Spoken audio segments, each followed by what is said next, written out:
तो हम लोग प्लांट फिजियोलॉजी शुरू किए हुए थे। प्लांट फिजियोलॉजी में हम लोगों ने ट्रांसपीरेशन के प्रोसेस को देखा। अब आइए आज हम लोग शुरू करते हैं ascent of SAP. Ascent of SAP का मतलब है जड़ से पत्तियों तक पानी की पहुंचने की क्रिया। प्लांट में जाइलम के माध्यम से जड़ से लेकर के पत्तियों तक पानी पहुंचता है। तो पानी का जड़ से लेकर पत्ती तक पहुंचने का जो प्रोसेस है, उस प्रोसेस को कहा जाता है एसेंट ऑफ सैप। तो एसेंट ऑफ सैप को हम लोग डिफाइन कर सकते हैं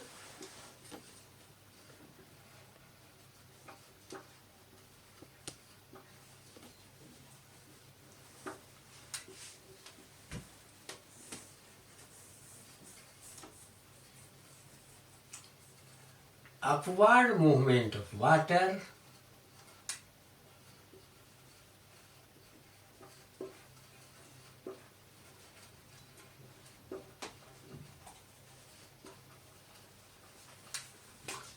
from a root to leaf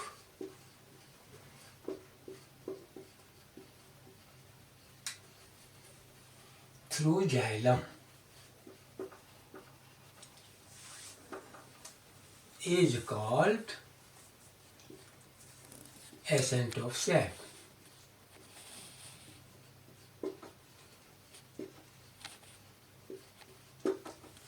ascent of SAP को कुछ लोग काउंट करते हैं कि movement of upward movement of water और अपवार्ड मूवमेंट ऑफ मिनरल्स। लेकिन अपवार्ड मूवमेंट ऑफ मिनरल्स के लिए एक अलग टॉपिक हम लोग रख देते हैं, ट्रांसलोकेशन ऑफ सॉल्यूट। इसलिए इसको हम लोग अपवार्ड एसेंट ऑफ सैप को हम लोग अपवार्ड मूवमेंट ऑफ वाटर ही के रूप में मानते हैं। तो ये पानी कैसे जाइलम से जड़ से लेके पत्तियों तक पहुंचता है, इसके संबंध में जो सिद्धांत है उसको हम लोग दो ग्रुप में बांट सकते हैं। एक है वाइटल थ्योरीज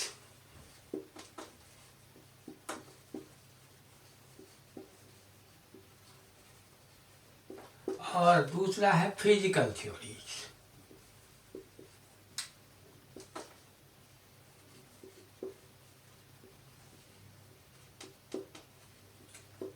फिजिकल थ्योरीज में हम लोग रख सकते हैं number 1 osmotic pressure theory,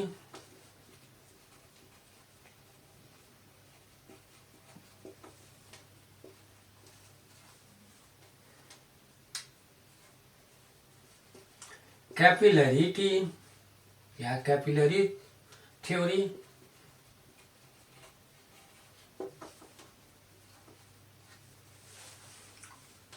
root pressure theory,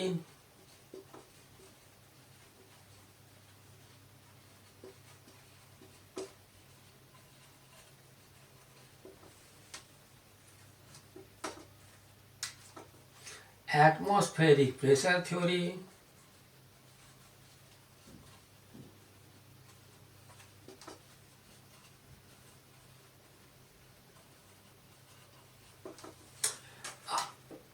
और ट्रांसपीरेशन पुल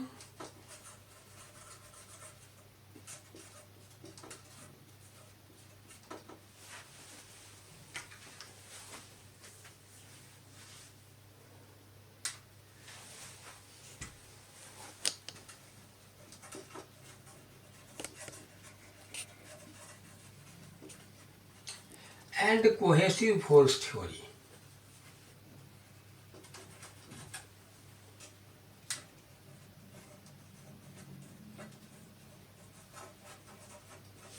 ये थ्योरी दिया था डिक्सन एंड जॉली ने। तो हम लोग असल में अब इसी थ्योरी को मानते हैं। बाकी जितनी भी थ्योरीज है उस सब के ऊपर में कुछ न कुछ ऑब्जेक्शंस है। तो आइए हम लोग एक एक थ्योरी को देखें। सबसे पहले चले आए ट्रांसपीरेशन वाइटल थ्योरीज पर। वाइटल थ्योरी का कंसेप्ट जगदीश चंद्र बोस ने भी दिया था।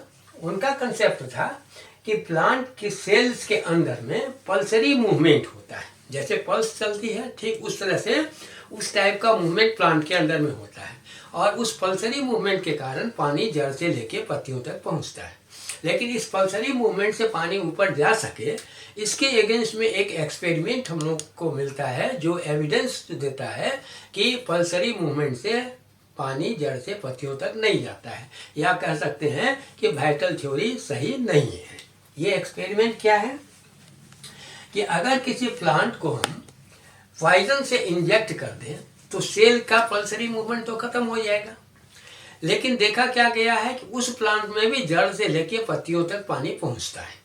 इसको हम लोग कहते हैं रिंगिंग एक्सपेरिमेंट करके कहते हैं कि हम लोग करते क्या है कि प्लांट के में स्टेम से कुछ दूर तक जो है सो ऊपर अपर लेयर कोई एपिडर्मिस को काट के हटा देते हैं और उसको जड़ सहित उखाड़ करके रखते हैं आपको पानी के अंदर में, जिसमें पोटासियम परमैंगनेट मिलाया हुआ हो, ताकि जाइलम जो है सो कलर्ड हो जाए।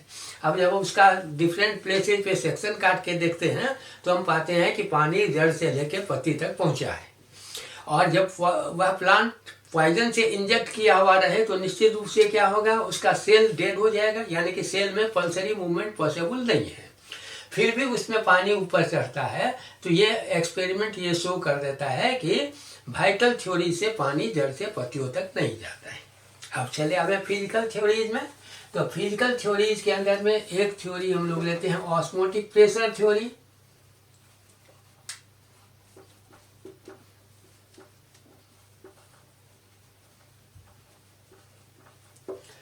तो ऑस्मोटिक प्रेशर में है, ये हम लोग जानते हैं कि आपको लोअर कंसंट्रेशन से हायर कंसंट्रेशन की तरफ सॉल्वेंट जाता है। तो सॉल्वेंट का जो यह मूवमेंट है, यह पानी के मूवमेंट को भी मान सकते हैं, या नीचे से ऊपर की तरफ जाएगा। लेकिन नीचे से ऊपर की तरफ जो जाएगा तो जैसे जैसे ये प्रेशर बढ़ेगा, उसके अगेंस्ट में जो है तो ग्रेविटेशनल फोर्स काम करेगा। तो ग्रेविटेशनल फोर्स और ऑस्मोटिक प्रेशर जब इक्वल हो जाएगा तो उससे ऊपर पानी नहीं जा पाएगा। तो ये अधिक से अधिक 1-8 फीट तक हो सकता है, उससे ज़्यादा आपको ऑस्मोटिक प्रेशर से पानी नीचे से ऊपर की तरफ नहीं जा सकता है। लेकिन बहुत सारे ऐसे प्लांट्स हैं जो कई मीटर लंबे होते हैं, तो वैसे प्लांट के अंदर में आपको पॉसिबल नहीं है कि ऑस्मोटिक प्रेशर से पानी जा सके, क्योंकि जब 1 से 1.5 फीट तक पानी ऊपर चढ़ेगा तो उसके बाद उस पानी का के ऊपर जो नीचे की तरफ ग्रेविटेशनल फोर्स काम करेगा, वह फोर्स ऑस्मोटिक प्रेशर के इक्वल जब हो जाएगा तो उसके बाद आपको पानी का ऊपर चढ़ना बंद हो जाएगा। तो इसलिए हम अगर ये थ्योरी सही होता तो निश्चित रूप से प्लांट का साइज 1 से 1.5 फीट होता, उससे बड़ा कोई प्लांट नहीं होता। लेकिन हम देखते हैं कि बहुत सारे प्लांट्स ऐसे हैं जो काफ़ी लंबे लंबे होते हैं, तो उनके अंदर में पानी इस प्रोसेस से नहीं जा सकता है, इसलिए थ्योरी गलत है। दूसरा थ्योरी आपका है रूट प्रेशर थ्योरी।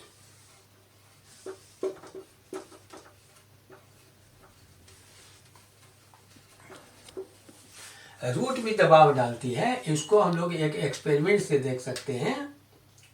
एक पोटेड प्लांट के अंदर में लगा हुआ जो प्लांट है उसको हम लोग क्या करते हैं, जड़ के नज़दीक से काट देते हैं।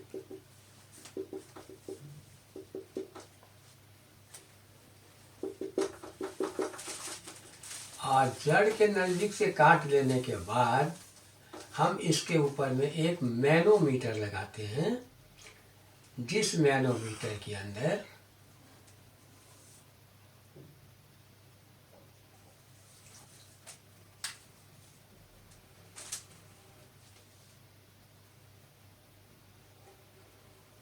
साइड आर्म यू के फॉर्म का होता है। मैनोमीटर को यहाँ हम रबर मेम्ब्रेन से टाइट कर देते हैं और मैनोमीटर के यू आर्म के अंदर पारा भरा हुआ रहता है, इसमें मरकरी पहले से दिया हुआ है। तो मरकरी का लेवल दोनों आर्म में इक्वल होगा। अब जब हम इसको इसके ऊपर में टाइट कर देते हैं, तो टाइट कर देने के बाद कुछ देर के बाद आप पाइएगा क्या कि इस आर्म के अंदर में मरकरी का लेयर ऊपर उठ रहा है। तो मरकरी का लेयर ये ऊपर क्यों उठा, क्योंकि रूट यहाँ के एयर कॉलम पर प्रेशर डाला और यह प्रेशर आपको चला गया मरकरी के ऊपर, इसलिए मरकरी का लेयर ऊपर उठ गया। तो मरकरी का लेयर ऊपर उठ करके ये प्रूफ कर रहा है कि रूट प्रेशर डाल रहा है। लेकिन मरकरी का लेयर यहाँ जो है सो 1 से 1.5 सेंटीमीटर ऊपर उठता है। तो इसका मतलब हो गया कि पानी का लेयर जो है वह 13 से 20-25 सेंटीमीटर ऊपर उठेगा। तो 20-25 सेंटीमीटर ऊपर उठेगा मतलब प्लांट को 20-25 सेंटीमीटर से ज़्यादा बड़ा होना ही नहीं चाहिए, लेकिन ऐसा नहीं होता है, इसलिए यह थ्योरी भी जो है सो काम नहीं करती है। तीसरा थ्योरी है आपका कैपिलरिटी।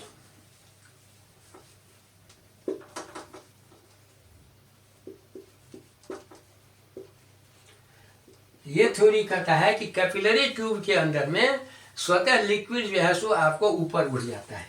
बहुत ही महीन जो नली होती है, जैसा कि आप थर्मोमीटर के अंदर में जिसमें पारा चढ़ता है तो वो देखते हैं कि बहुत महीन नली होती है, जिसको केस नली या कैपिलरी ट्यूब कहते हैं।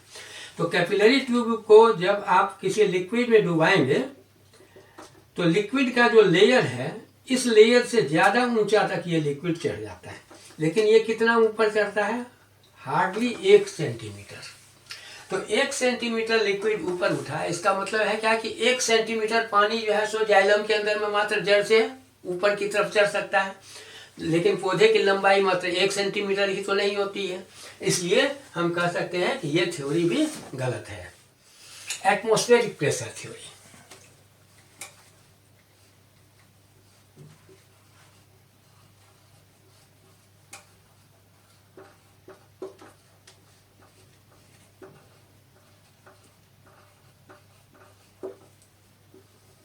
हम लोग जानते हैं कि हवा दबाव डालती है, लेकिन हवा का दबाव लिक्विड में आपको जो ओपन सरफेस होता है उस पर काम करता है, और प्लांट वाटर एब्जॉर्ब करता है सॉइल से।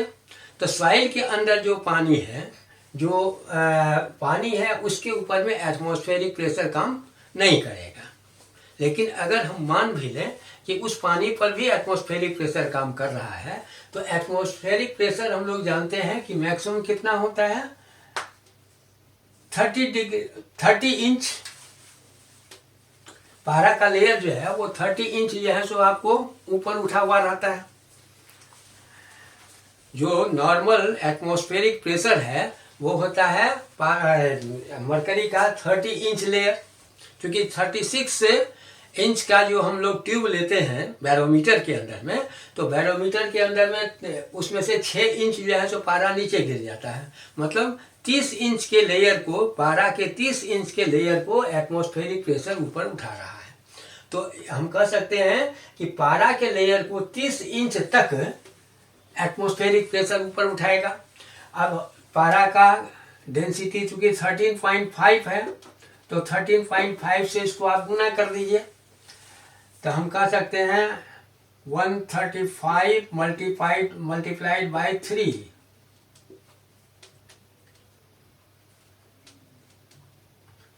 तो 405 इंच हुआ। यानी कि प्लांट का मैक्सिमम हाइट 405 इंच हो, उससे बड़ा प्लांट अगर होगा तो उसके ऊपर में पानी नहीं चढ़ेगा। लेकिन ऐसा तो नहीं है कि 405 इंच से बड़ा प्लांट नहीं होता है। तो यह प्रूफ करता है कि एटमॉस्फेरिक प्रेशर जो है वह भी काम नहीं करता। इस पर 2 ऑब्जेक्शन हम लोगों का है। पहला तो यह है कि एटमॉस्फेरिक प्रेशर ऑलवेज काम करता है लिक्विड के ओपन सरफेस के ऊपर। जैसे तालाब के अंदर में पानी है तो वहाँ पर एटमॉस्फेरिक प्रेशर उस पर काम करेगा, लेकिन सॉइल के अंदर जो पानी है उसके ऊपर में एटमॉस्फेरिक प्रेशर काम नहीं करेगा। लेकिन प्लांट ले रहा है, प्लांट पानी कहाँ से? सॉइल के अंदर से। सॉइल के अंदर जो वाटर ड्रॉप्स है उसको वह एब्जॉर्ब कर रहा है, तो इसलिए वहाँ पर एटमॉस्फेरिक प्रेशर काम नहीं करेगा। और एटमॉस्फेरिक प्रेशर काम अगर करे भी तो भी जो है सो प्लांट का जो मैक्सिमम हाइट है वहाँ तक वो एटमॉस्फेरिक प्रेशर पानी को नहीं चढ़ा सकता है। तो हम कह सकते हैं कि ये थ्योरी गलत है। तब उसके बाद हम लोग आते हैं अंतिम थ्योरी, जिसको अभी हम लोग मानते हैं फिजिकल थ्योरीज में, जिसको डिक्सन एंड जॉली ने दिया था। और थ्योरी को हम लोग जानते हैं transpiration pull and cohesive force theory के नाम से।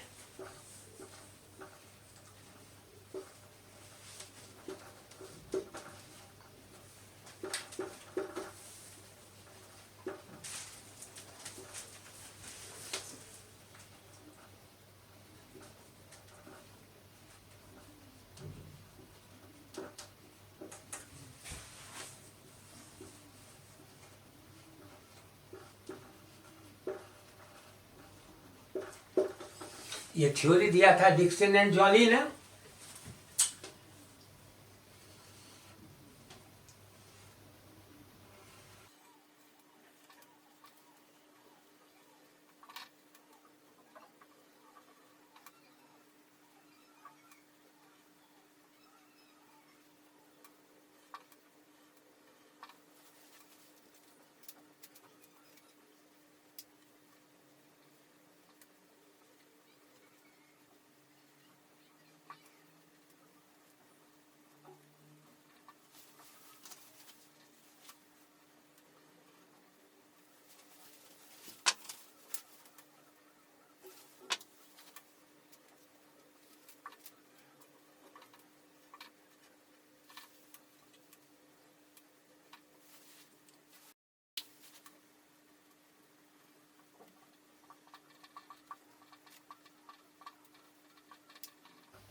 वाटर ड्रॉप्स इम्बिबिशन के फोर्स के कारण रूट हेयर्स में एब्जॉर्ब हुआ। अब ये एब्जॉर्ब वाटर ऑस्मोटिक प्रेशर के कारण एपिडर्मल लेयर से होते हुए कॉर्टिकल लेयर से होते हुए जाइलम तक पहुंचा। जाइलम के अंदर में पानी जो है सो नीचे से ऊपर तक लीफ तक कंप्लीटली फुलफिल्ड है, भरा हुआ है। हर वाटर मॉलिक्यूल जो है वो दूसरे वाटर मॉलिक्यूल के साथ कोहेसिव फोर्स से जुटा हुआ है। अब वाटर जो है ये आपको मेसोफिल सेल्स में गया, मेसोफिल सेल से डिफ्यूज होकर के वेपर के फॉर्म में ये जो है तो चले आया स्टोमाटा के अंदर में। स्टोमेटल चैम्बर से जब स्टोमाटा खुला तो वेपर के रूप में पानी बाहर निकला। जो वाटर ड्रॉप यहाँ से बाहर निकला उसको पूरा करने के लिए उसके पहले वाला जो वाटर ड्रॉप है वो कोहेसिव फोर्स से जुटा हुआ रहने के कारण जाइलम से मेसोफिल सेल में आया। और इसी तरह से हर एक ड्रॉप एक दूसरे के साथ जो कोहेसिव फोर्स से जुटा हुआ है तो जुटा हुआ रहने के कारण एक ड्रॉप पानी जो यहाँ से हटा इसके पीछे का ड्रॉप यहाँ आ गया, फिर उसके पीछे का ड्रॉप यहाँ आ गया। इस तरह से आपको रूट से लेकर के लीफ तक जो कंटिन्यूअस लेयर है, जो वाटर मॉलिक्यूल एक दूसरे के साथ जुटा हुआ है, वह आपको कोहेसिव फोर्स के कारण एक ड्रॉप ऊपर बढ़ गया। और वह आपको ट्रांसपिरेशन पुल के कारण, ट्रांसपिरेशन जब यहाँ हुआ तो उससे जो वाटर वेपर बाहर निकला उसको फुलफिल करने के लिए ये ड्रॉप जो है तो फिर वाटर वेपर में कन्वर्ट किया। जो ड्रॉप कन्वर्ट किया उसके पहले का ड्रॉप उसका प्लेस ले लिया। इस तरह से ये एक एक ड्रॉप करके जो है तो कोहेसिव फोर्स के कारण आगे बढ़ता चला गया। तो डिक्सन एंड जॉली का कंसेप्ट था कि ट्रांसपिरेशन पुल और कोहेसिव फोर्स के कारण ही जो है आपको एसेंट ऑफ सैप की क्रिया होती है। तो ये हमारा जो है तो डिफरेंट थ्योरीज है रिगार्डिंग एसेंट ऑफ सैप।